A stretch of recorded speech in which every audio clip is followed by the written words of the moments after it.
کو کہا ارے کوئی یتیم بچی ہوگی جس کا باپ اس دنیا میں نہیں ہوگا. جب بچوں نے لفظ یتیم سنا تو ضد پکڑ لی اور کہا نہیں بابا بتائیں یتیم کسے کہتے ہیں. تو والدین نے کہا بچوں یتیم اسے کہتے ہیں جس کا باپ مر جائے. کہا اور کوئی علامت؟ کا یتیم وہ ہوتا ہے جس کا گریبان کھول دیا جائے, آستینوں کو چڑھا دیا جائے. تو اتنا بچوں نے سنا اور دوسرے دن دروازے پر گئے اور کیا دیکھا, جیسے داخلہ زندان ہوئے کیا دیکھا, ایک امام ہے کہ جس کے پیروں میں بیڑی, ہاتھ میں ہتھکڑی, گلے میں تاؤ اور کمر میں لنگر ہے. جب ایسے قیدی جملہ سنیے اور گھر جا کے بھی روئیے گا اور یہیں پہ تابوت برآمد ہوگا اور اسے محسوس کیجیے گا. جب دیکھا ایسا قیدی ہے تو مولا سجاد سے سوال کیا اور بچوں نے کہا ایک قیدی ہماری خواہش ہے.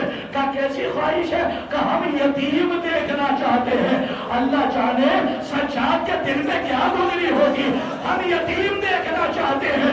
ارباب اللہ علماء بیان کرتے ہیں بچے سے ہی یہ سنا سجاد نے اشارہ کیا. ارے وہ بچے خواب سے اٹھ کے جب بچوں کے سامنے آئی بچے چیخ مار کے بے ہوش ہو کے گر گئے. جب بے ہوش ہو کے گرے ہیں گھر والوں کو خبر دی گئی, گھر والے آئے اور بچوں کو اٹھا کر لے گئے. اور جب حج سے واقعہ ہوا تو بچوں سے سوال کیا آخر ایسا کیا دیکھ لیا جو تم برداشت نہ کر سکے.